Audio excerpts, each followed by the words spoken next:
great deal of pleasure to introduce to you our celebrant, Bill.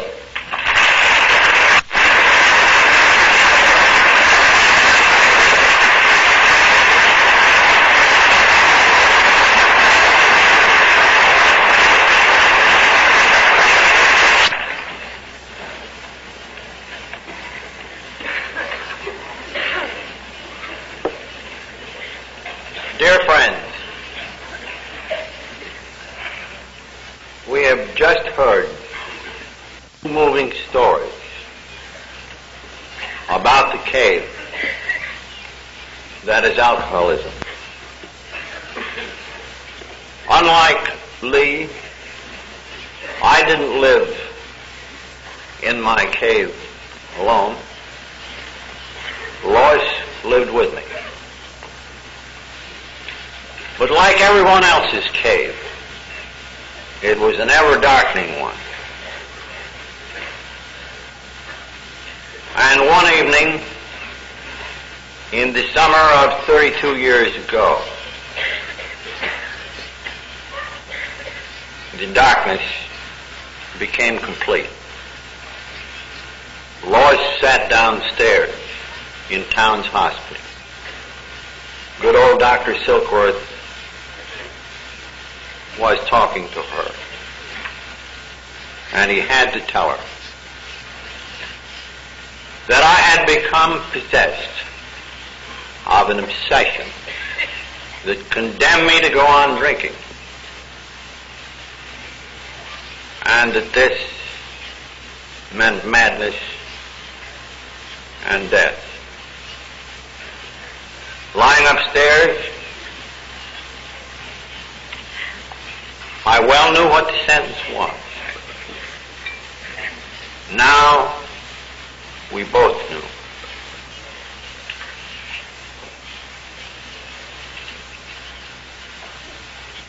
This occasion, according to the menu, is in celebration of my anniversary.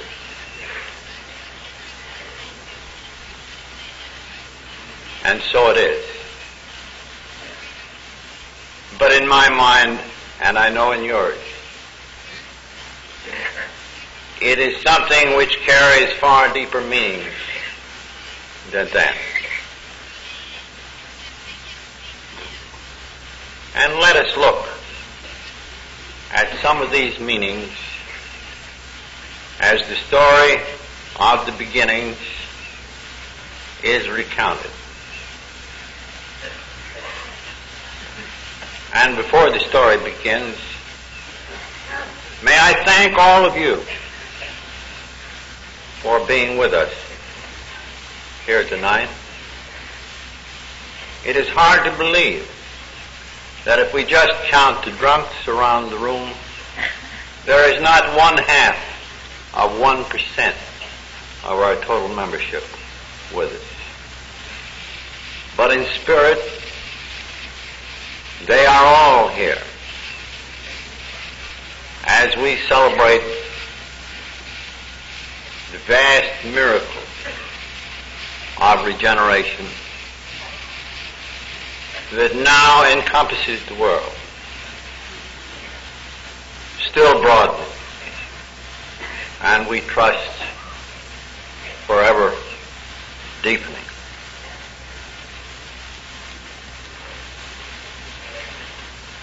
Those of the early days, the very early ones, are becoming fewer and fewer. We are going west. And for those, none of us mourns. We are filled with gratitude for the heritage which they have left us. And we know they have gone on to their reward. Of course, I'm thinking of my sponsor, Ebby. I'm thinking of Sister Ignatia.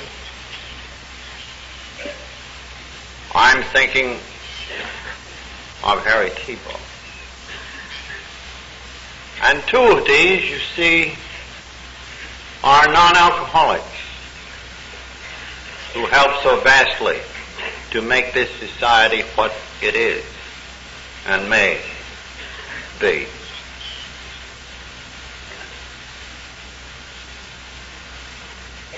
In the very early time, our whole destiny frequently hung on a single act, a single piece of wisdom, a single piece of compassion and of understanding. And this succession of people were, in a sense, indispensable. Without them, we should not be here at all. And offhand, I think of only two of these that are left.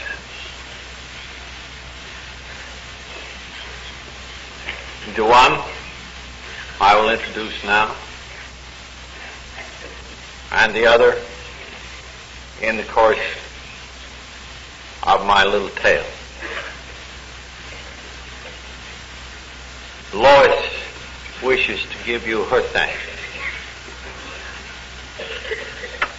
and I turn it over to her for so long as she'd like.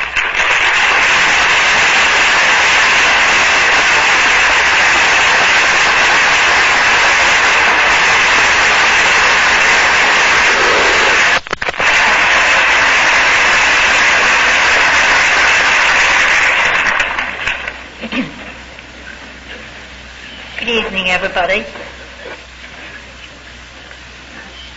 These dinners get better and better and bigger and more thrilling and more thrilling. And I want to thank you all for your love and devotion to AA and to Bill. And I'm very, very, very grateful for all the wonderful things that have happened to us. Through you, with God's help. Thank you again.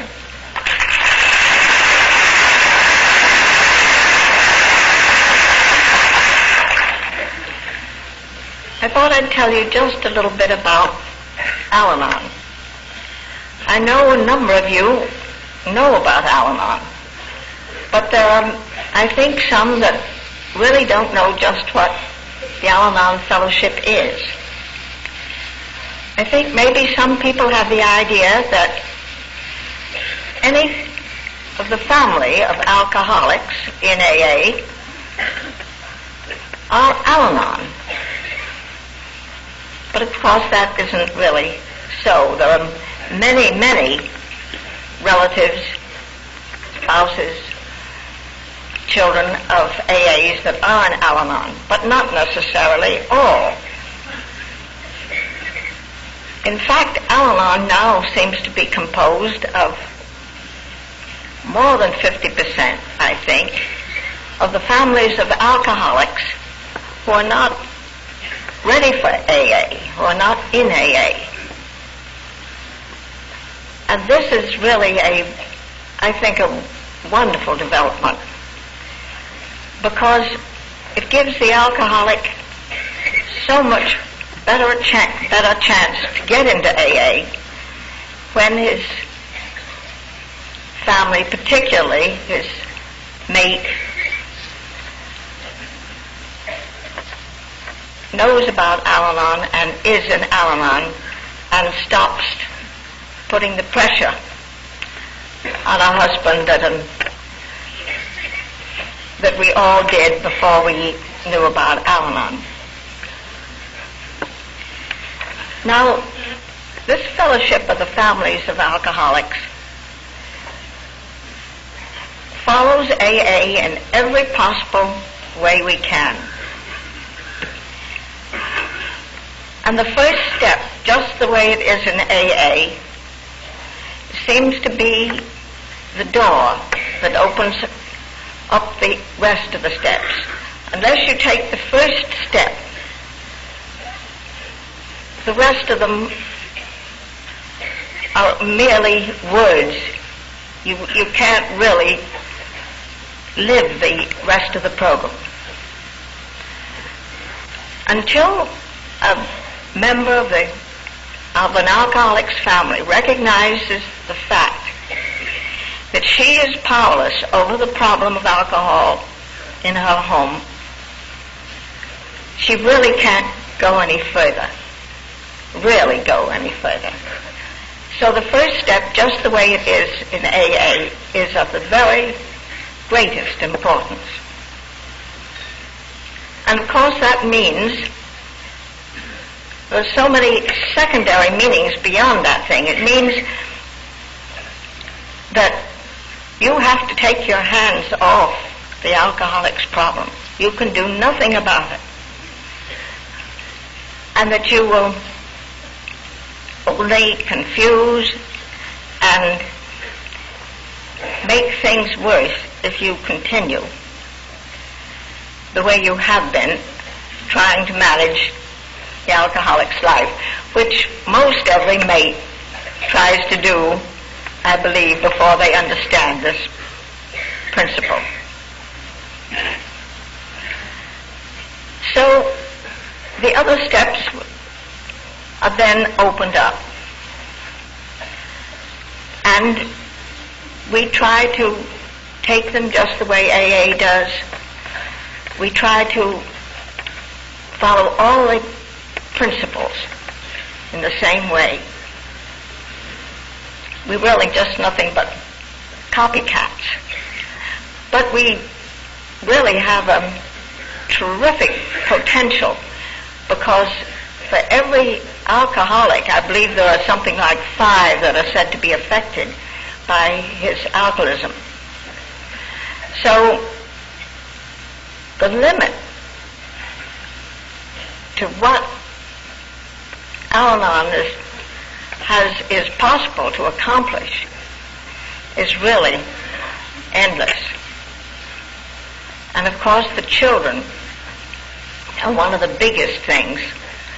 The Al-Anon groups, Al-Teen groups, I beg your pardon, are an offshoot of Al-Anon for the children of alcoholics, where they can recognize that they themselves have a problem because they have been affected by a drinking parent. And all these things that have happened to Al-Anon in the last 15 years, we really have had a setup for our fellowship for about 15 years. And from about 50 groups at that time, we now have over 3,000 and are in 28 countries. And to me, this is another miracle. AA, of course, is the first tremendous miracle. But this recognizing of the families of alcoholics, that they need something too, is a second miracle. But we couldn't have done this, or all these people all over the world couldn't have been affected if it hadn't been for AA. And, well, I just can't tell you what AA has meant to me, and how thrilled I am, and how very grateful. Thank you all. Good night.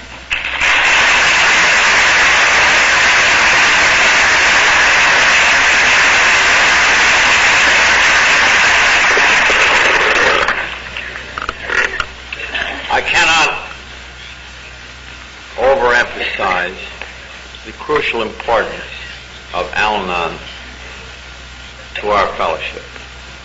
Thank you, dear, for what you've said and all that you've meant through the years. I might add, for the benefit of friends here for the first time, that this is a society within a society, you must have guessed that it is to repair the greatest damages of all, the damages that we alcoholics have done to those nearest and dearest. Now then, AA is not a success story in the usual sense of the word, because it is founded squarely upon misery unspeakable. It is founded upon wrecked lives and utter hopelessness.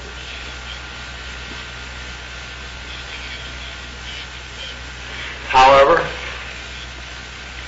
we must reflect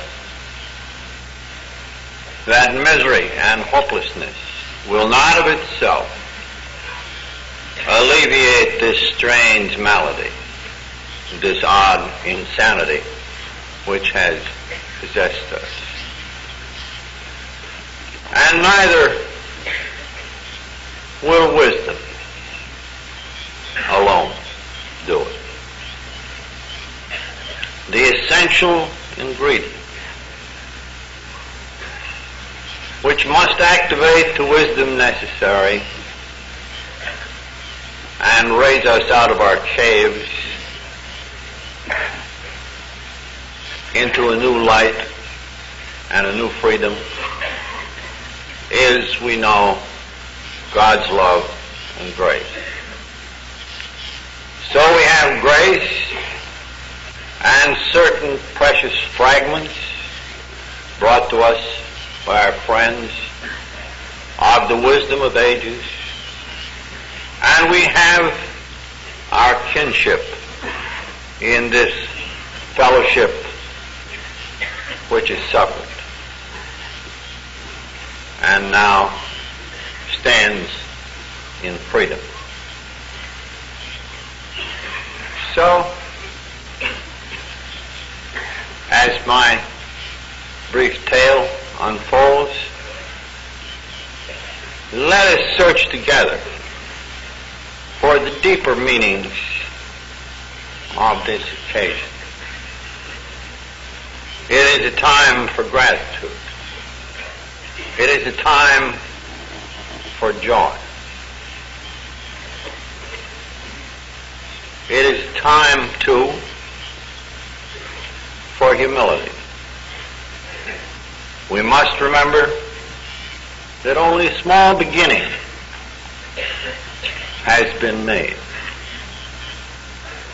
That within a few miles of this hall, even, thousands suffer, not having found what we have found. The world over, there are 20 million of us still in the kinship of suffering, but not in the kinship of freedom. So this is a time to dedicate ourselves as never before to our responsibility for them, to bring them what we know and feel and believe.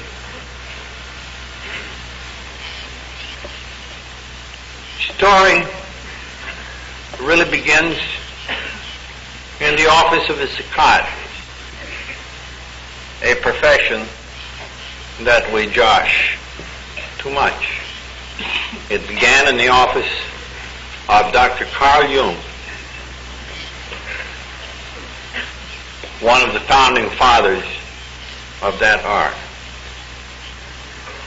This was a dear and great man indeed, one of the indispensables to us. We would not have been alive, or few of us, and not as a society at all, unless this had not been a very great and humble man.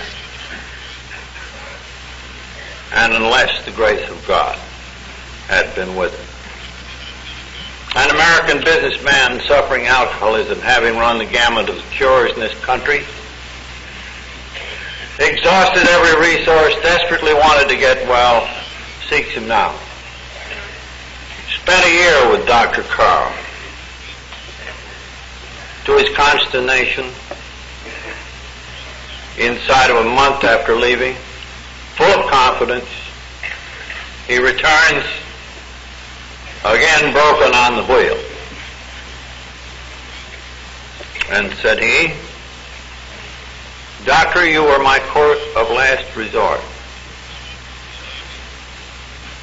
And the dear old man said, "Roland, I thought you might have been, when I first saw you a year ago, one of those who could recover, understanding the deeper mainsprings of his motivation." Now comes the humility. Now comes the grace. So when the patient said, "Well, doctor, is there no other resource?" Dr. Carl said, "Yes, there is. I'm now talking not about science. I am speaking to you, Roland, of a spiritual awakening, a conversion experience, if you like." And Roland said, "But I'm a churchman. I believe in God. Obviously, he doesn't believe in me." Said Dr. Carl, "It goes further than this, Roland. I am talking about a transforming experience that can expel your obsession. And one which has, here and there, time out of mind, alcoholics are sober under this benign form of God's lightning." And Roland said, "But where shall I go? What shall I do?" And Dr. Carl said, "Realize your hopelessness for all that the world can do for you. Immerse yourself in the religion of your own choice and pray that the light may come." And Roland joined the Oxford groups of that day. And the light did come, certainly for some years, a bit fitful it was in his case, but come it did. And he came back to America.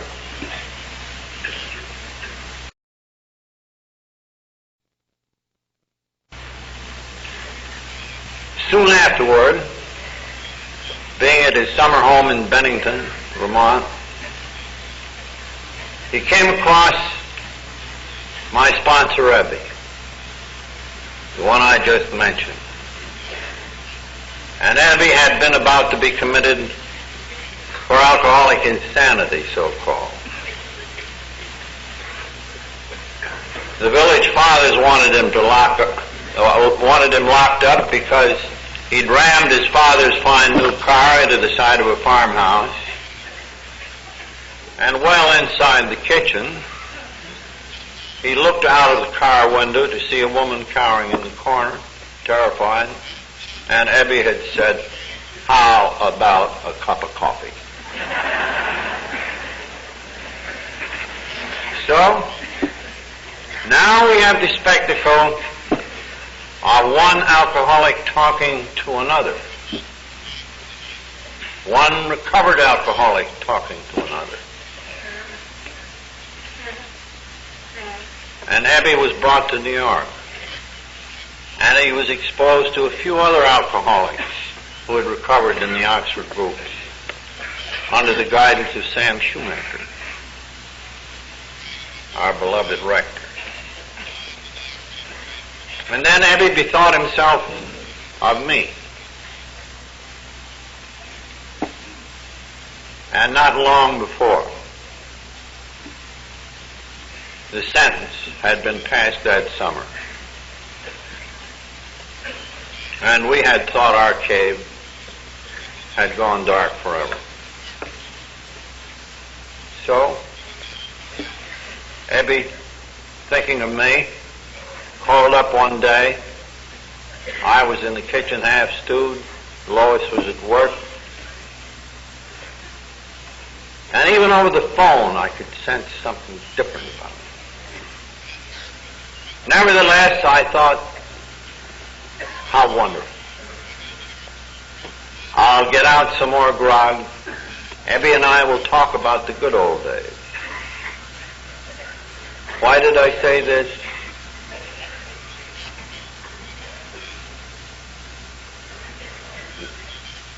The good old days did have some element of joy. But this was gone. Maybe it could be recaptured. So, he stood at the lower gateway of the house. And again, I could sense something different.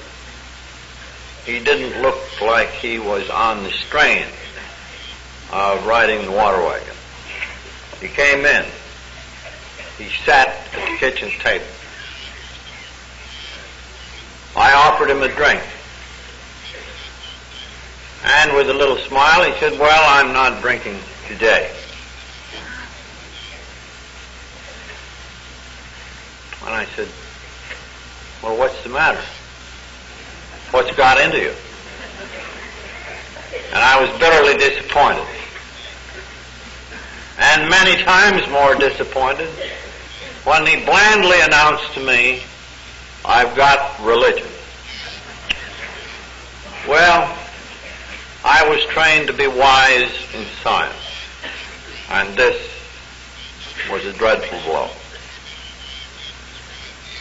Politely as I could, I said, "Ebby, what brand have you got?" Well, knowing that I was an obstinate Yankee, he was prudent. And we are told in Christian theology that that is one of the great virtues. Well, he had. He simply told his story, as the previous speakers had. Told how Roland had brought him to New York, in contact with these wonderful people. How it had been suggested that he admitted that he was licked, that he was powerless to go on living on his own resources, that perhaps he ought to get a little more honest with himself, that he ought to take a moral inventory, that he ought to make restitution to people harmed, that he ought to try to be of help to others in need without thought or prestige or reward for himself. And then he added rather shyly, he said, "You know, I haven't bought that whole Oxford bill of goods, but I do pray to carry these simple principles out."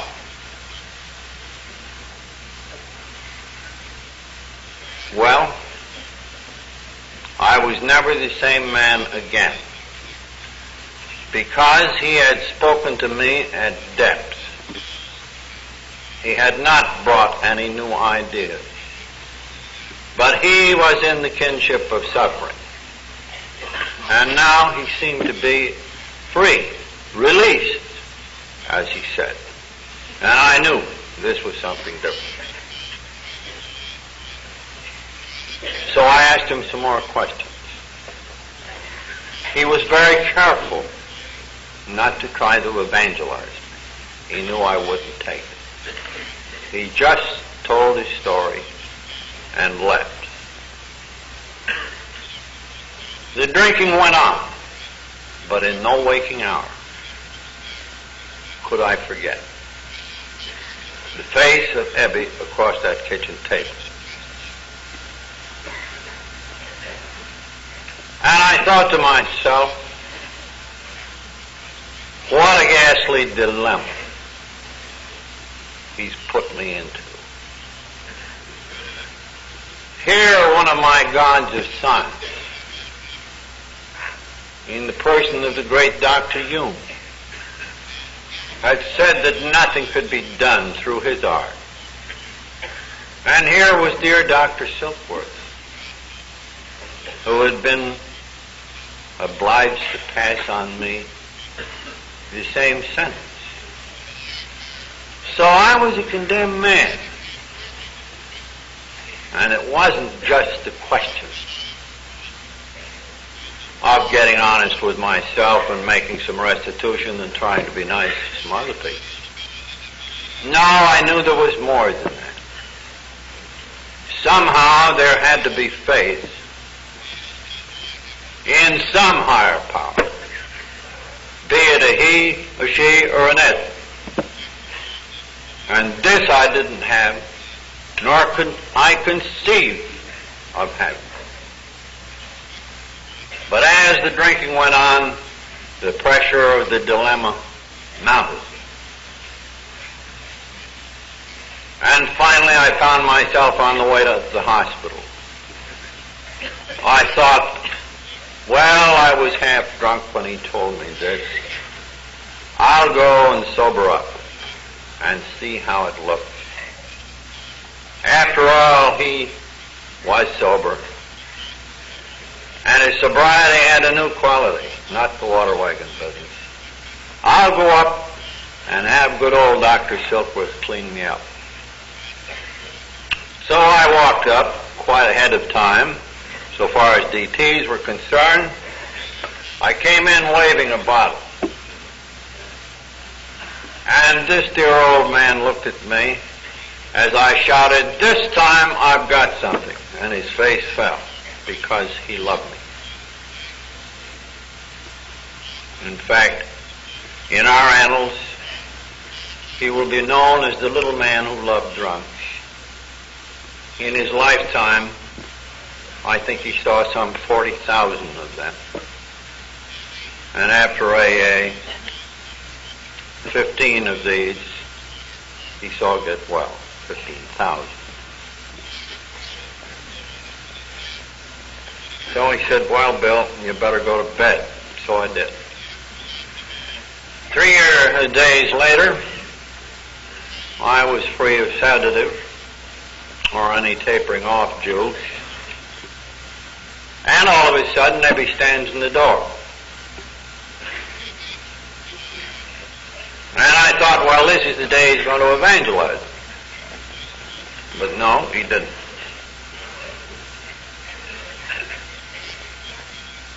He sat down, said, "I heard you were up here. I thought I'd drop by." And he forced me again to ask him to tell that simple story of the kitchen table. And as he told it, the dilemma increased to an agonizing point. I was in reach, in sight of almost the other shore.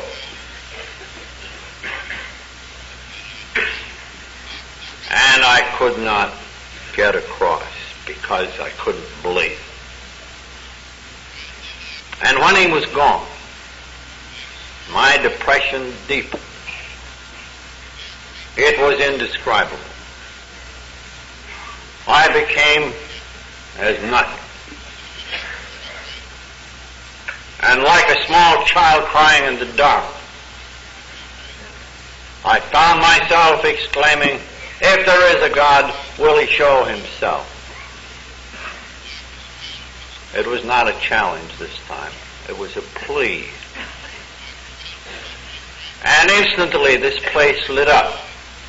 I was seized in a great ecstasy. In the mind's eye, it seemed to me I was on a mountaintop, where a great wind was blowing. And I perceived that this was not of air. Instead, it was the spiritual essence of God's grace. And I remember crying, so this is the God of the preacher. And slowly this subsided, and I lay on the bed in perfect peace. Still more, I was in a new dimension of being. Somehow,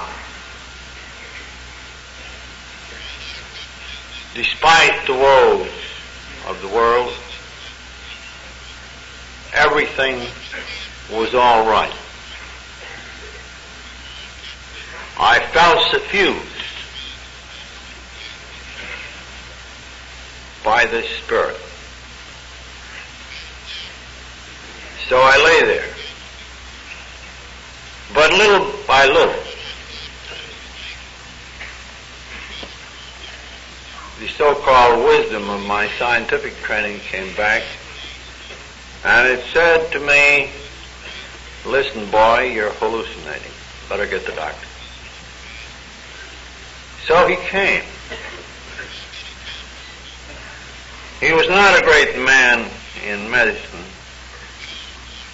Few had time for his views then, but he was a great human being. He had understanding, he had compassion, he had the open mind, and he questioned me closely, and I unfolded this story, even holding back on it a little, fearing not to be believed. And at length he said, Bill, you're not hallucinating. Some great psychic event has occurred. And sometimes this happens to alcoholics. I've read about it in the books, but I've never seen it. Somehow you are different. You are not the same person you were. Something has been added. And whatever it is, you'd best hang on to it. So I begun to hang on. And there were a few more days in the hospital. And again comes my friend, bearing a message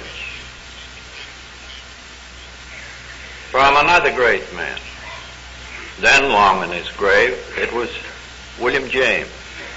And here was a copy of varieties of religious experience. In some respects it was hard reading, in others it was utterly transparent. It became clear that most of these transforming experiences were founded smack on the seemingly unsure foundation of calamity. A controlling situation in the life of a person, something he could not get over, around, or under on his own resources. And then there was the appeal to the higher power, or to God, in any terms you like. It might have come from an atheist looking out a window in despair, regarding a tree and saying, tree, you can respond to the law of your own nature, but I cannot. O God of nature. This wasn't necessarily followed by a sudden illumination such as mine. But something would enter the man. His motivation, as the psychologists say, was suddenly altered. His liabilities were transmuted into golden assets. These experiences might be sudden. They might take many forms. James even said there was an educational variety. But they were all characterized by calamity. They were all characterized by a transformation, all out of proportion to any association, discipline, faith, belief, or what have you. Truly, these were gifts of God, given for the most part to those the most sorely stricken. So why should I have received this? Well, I began to think that perhaps part of the reason was my identity with Ebby. And now I had a double identity, not only in his suffering, but in our common release. So one drunk had talked to another. And a vision came of a sort of chain reaction in which we might use science to pronounce upon each other this same sentence of hopelessness that I had received via Hume and Silkworth. You can't do it on your own unaided resources. There must be a healthy dependence on something far greater. And perhaps a chain reaction would start. So I began frantically working with drunks. Well, just because you had one of these experiences doesn't transform you overnight. And my old ego came back, and presently I found myself preaching to people. I found myself saying, you should have one of these things just like mine. Here's how you do it. And my tale in those days was so weird that they stuck their fingers in the ears and ran shrieking. Some were sobered up for 2 or 3 months only to flop dismally. At about this time, it was suggested by friends and some relatives that better get Lois out of that department store, and what about a job? Couldn't the missionary business be left to someone else? So I began to be a hanger-on in Wall Street, scraped a connection. This led me to Akron, Ohio. Possible control of a small company there. Good big proxy fight. Boy, it seemed like those good old Wall Street days.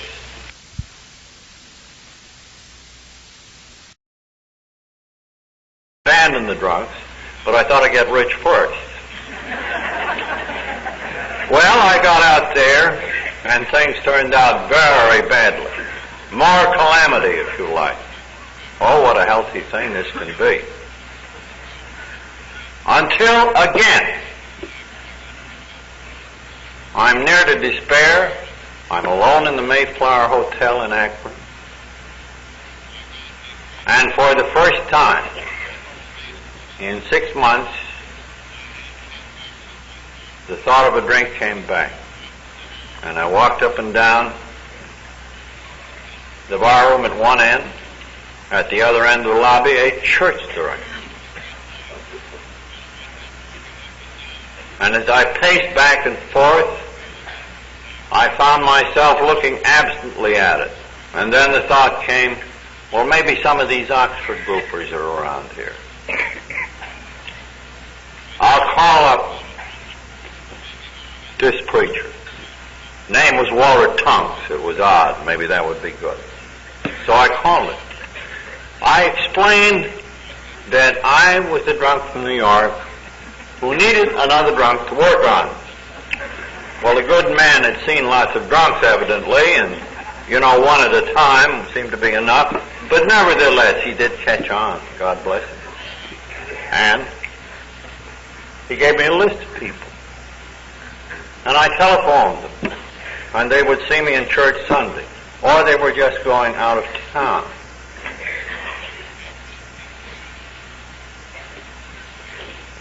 And I came to the end of a list of several names. And at the bottom of the list was one, Henrietta Seiberling. I said, good grief, I can't call her. I remember meeting Frank Seiberling one time on a business deal, and I can't imagine going out to see that dear old lady on a Saturday afternoon, even if she would have it, to ask her what about another drug to work on. No, you can't do this. I went back and looked in the bar again. Mind scraping acquaintance in there. It was so lonesome in the lobby. Something said you'd better call her. So I went upstairs and called. And a delightful southern voice came on the wire. I explained to her, and she understood at once.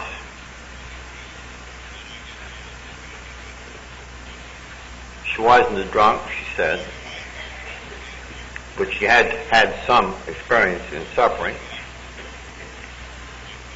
and being relieved of it. Wouldn't I come right out? What words those were for Alcoholics Anonymous. So I went out to the Seiberling estate where she lived in the gatehouse. And she was the daughter-in-law. And she said, come in. And I talked more. And she glowed. And she said, I know a doctor in this town.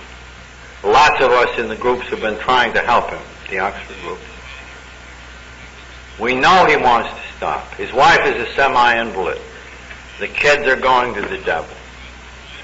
Wouldn't you like me to call up? So she called up Ann Smith. Said, Ann, there's a man here from New York who can have a cure for alcoholism. Says he needs somebody to work with. Can't you get Bob to come over? And Ann said, well, I'm afraid not today, Henrietta. You know he's a sentimental old dear. It's Mother's Day. He's brought me a potted plant, and the plant's on the table, but he's under it. Can't come. But the next day they did come. And I can still see in sharp and wonderful recollection that couple standing in Henrietta's door. And Bob was shaking badly, and he said, I can't stay more than 5 minutes. I got to make a call. Henrietta, with prudence and wisdom, ushered us into her little library, and Bob and I talked for hours. And this is the first time that I hadn't talked down to drunks. I poured it on.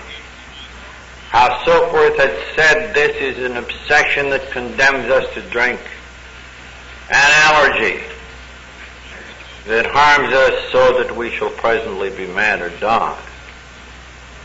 And if you read his story in the AA book, you will see that that was the deflationary tool that precipitated all of the teaching he'd had.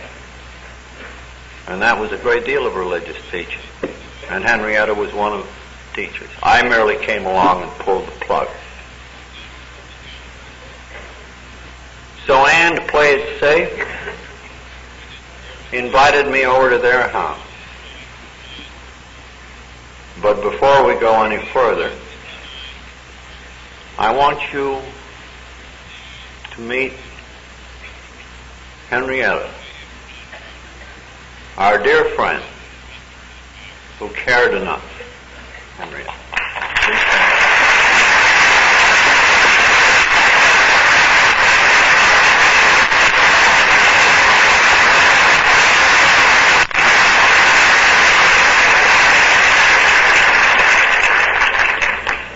That's how she was in on the early days. And she's never stopped helping since. So I went to Dr. Bob's house. Soon Dr. Bob says I got to go to a medical convention in Atlantic City, and Ann stood behind him and said, no, no, no. In my ardor, too, I told Bob he had to live with alcoholism, so I had 2 big Crocs right up on the sideboard. You know, something to work against, not on. So off he went to Atlantic City, and we didn't hear from him for 5 days. All of a sudden, he's back. Terrible shape, dumped on the platform, 4 o'clock in the morning. His nurse goes down. She calls up, brings him back to Ardmore Avenue, and he's in terrible shape. And Ann said, you know, he's got to do an operation in 3 days. One that he started. He has to finish. So we commenced to taper Dr. Bob down. And I slept in the room with him. And on the morning of the day of the operation, he looked across at me just after daylight, still agonized, and said, Bill, I'm going through with it. Why, I said, of course you are. The operation will be a success. Oh, he said, I don't know about the operation, but wanted to try. No! I mean, I'm going through with the spiritual side. So we loaded him in a car, wheeled him up in front of the city hospital. He drank a bottle of beer in the car, and I popped 1 goofball in his mouth, and then he went and did the operation. And he came out, and he took us home, and he said, now I have to do some errands. We were scared to death. Oh, ye of little faith. After a long time, he came back. He had been making restitution already to the people he had harmed. A few days later, he said to me, Bill, we'd better be working on other alcoholics, hadn't we? Even in our own protection. I'll call the city hospital where I used to operate. I'm chucked off the staff. He got a hold of a nurse in emergency that he knew.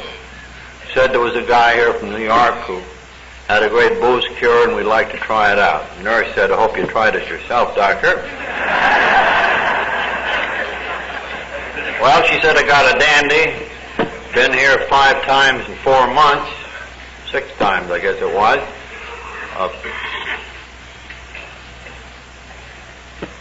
Bob said, put him in a room. Here's what you give him. We'll be down in the morning.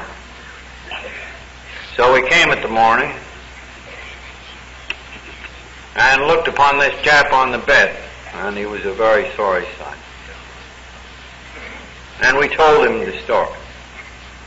And he shook his head with infinite sadness and said, no, I'm too far gone.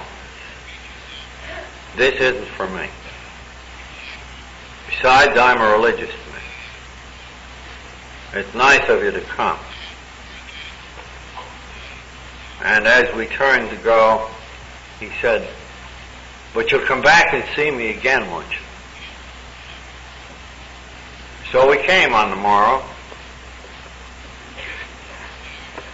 and it was a very different son. His wife, also named Henrietta, was in the room. He said, dear, here are the fellows who are talking to me. They are the people that know. For the first time, this makes sense. I'm going to try it. I thought it over during the night. If they can do it, maybe under God's grace, I too can do it. Let's have my clothes. I'm going home. He went out into a political campaign. He was taunted for his alcoholism, but never had a drink till the day he died. And that was old Bill Dodson. And that is where and how the first AA group took shape. The ultimate how, of course, we still don't know. For this has to do with the mystery of God's grace, which no man understands. So I came home. A little group started in New York.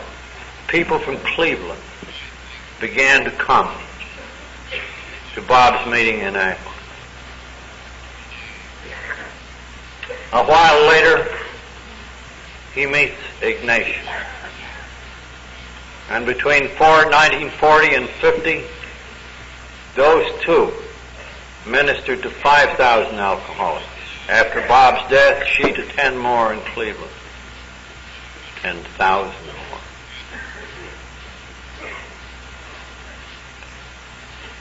So that is the story of the early days. How our destiny is hung on the love, the understanding, the dedication of our friends, of our wives, of our husbands. Now then, I think the great wonder of AA is that deformed people though we still are, so long scarred by this malady, even after we're sober, that one thing after another has turned out well.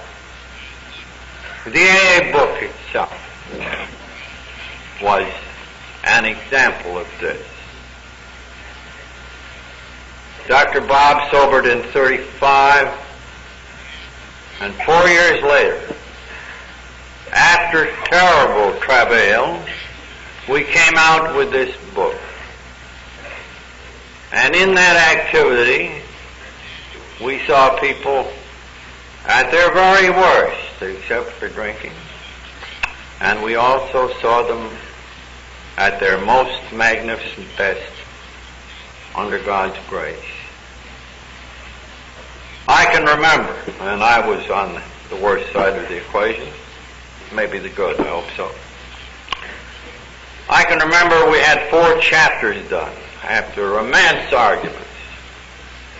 And one night I lay abed in Clinton Street, and I was very sore at all the drunks. They weren't getting up to dough, so we couldn't eat.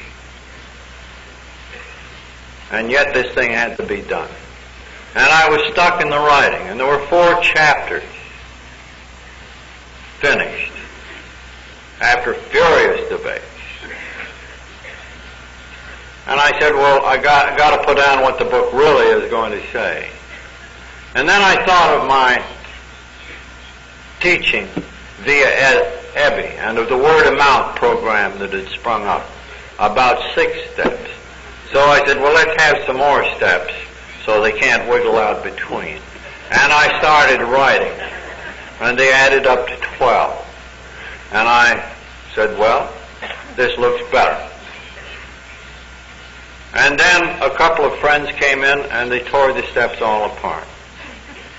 And some people said there wasn't enough God in them, and some said there shouldn't be any. You should spring it on them after they get here. And so forth and so on. And before we were through, the stockholders were sending in $5 a month. We'd sold shares of the unpublished book to the local drunks. $5 a month, $10 a month to keep things going. Then there was a slight embezzlement of funds. Well, I would really like to tell you about this book. And finally, with the last 500 we could lay hold of, we went up to the Reader's Digest that promised a piece, and we said, boys, we're all ready to shoot. And the editor that had talked to us months before said, shoot what? Oh, yes, you were the fellows in the Alcohol Society.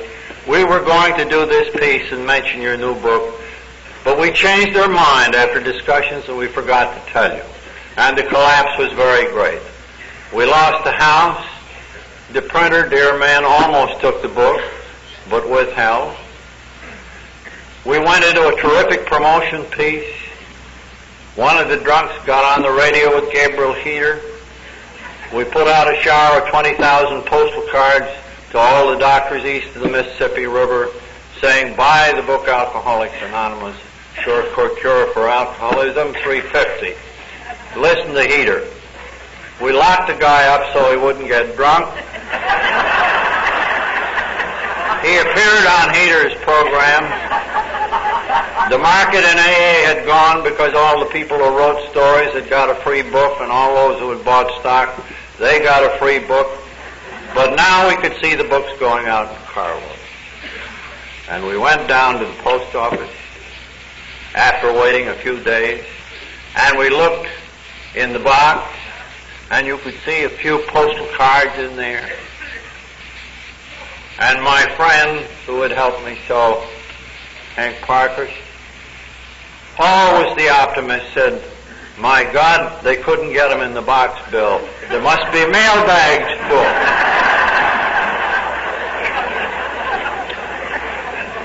So we went to the window.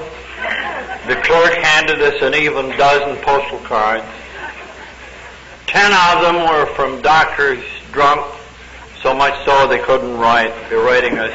And we had 2 orders for the book Alcoholics Anonymous. And yet we had said in the book, in the final chapter of the text,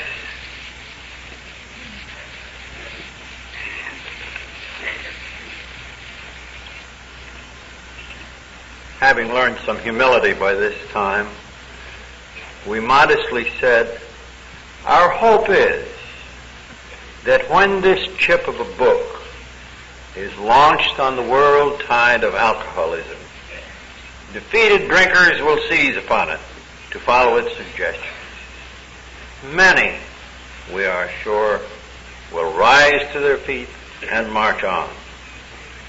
They will approach still other sick ones, and fellowships of Alcoholics Anonymous may spring up in each city and hamlet, havens for those who must find a way out. Someone has likened Alcoholics Anonymous to a cathedral of infinite dimensions, an edifice, if you like, of the Spirit. And on its great floor now stand 11,000 of us in our group, and we number several hundreds of thousands.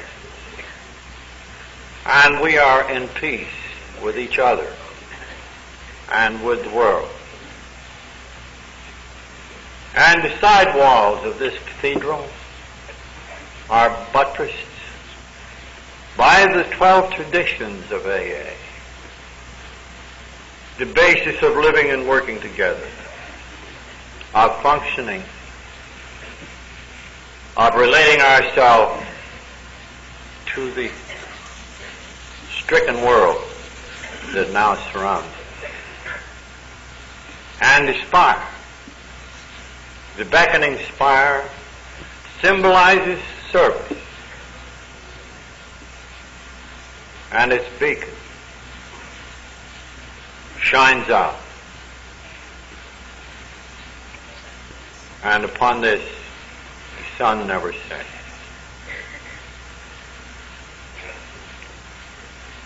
May God prosper our society. And may it continue to be worthy of His grace. And may our edifice of the Spirit ever broaden and deepen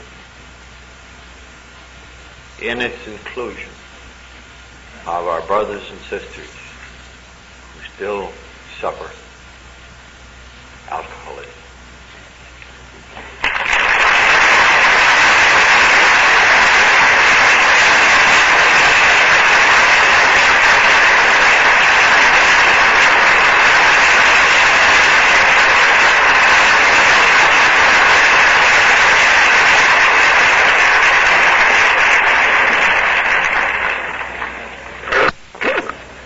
Bill, I know I speak for everyone here when I say thank you for everything. Now, I want to remind you that there's dancing immediately following this meeting across the hall in the Royal Ballroom. And there are several entrances. There's the one directly opposite here, and another entrance down at the right, so we won't all jam up at one place. I'd like, too, to remind you, or tell you, that there are tapes available of this meeting, and you can see Frank down front here if you're interested in getting one. And to close tonight's meeting, we have a man with us who heard about AA and was impressed enough to personally help get a group started in his church. Truly a friend of AA's, Reverend Callahan.